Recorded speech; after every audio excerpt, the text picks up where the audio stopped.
નગરી અમદાવાદની કે જ્યાં જીટીયુ દ્વારા હેકેથોનનું કરવામાં આવ્યું આયોજન।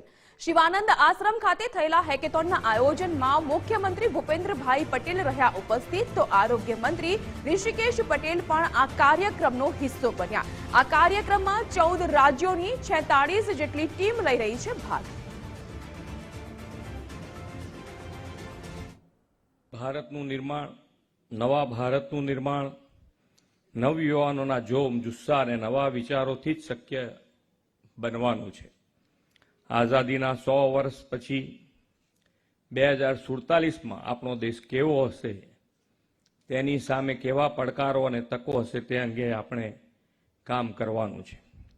વિકસિત ભારતના નિર્માણ માટે એવા અનેક ક્ષેત્રો છે જેમાં આપણે નવું વિચારી નવા ક્લેવર સાથે આગળ વધવાનું છે। વિકસિત ભારતના નિર્માણ માટે આપણી સામે અનેક પડકારો, પ્રશ્નો અને પ્રોબ્લેમ્સ પણ છે।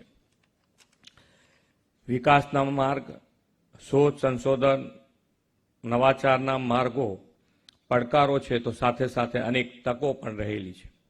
આવા પડકારોને પહોંચી વળવા અને થિંક ડિફરન્ટ, બી ડિફરન્ટના મંત્ર સાથે આગળ વધવા માટે યુવા નેતા હેકેથોનનો મંચ વડાપ્રધાન શ્રી નરેન્દ્રભાઈ મોદીએ પૂરો પાડ્યો છે।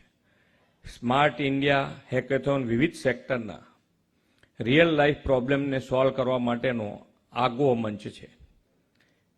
જય જવાન જય કિશનના સૂત્રમાં શ્રદ્ધેય શ્રી અટલ બિહારી વાજપેયીએ જય વિજ્ઞાન જોડ્યું, તો વડાપ્રધાન શ્રી નરેન્દ્રભાઈ મોદીએ રિસર્ચ અને ઇનોવેશનને પ્રાધાન્ય આપીને જય જવાન જય કિસાન જય વિજ્ઞાનની સાથે હવે જય અનુસંધાનનો મંત્ર આપ્યો।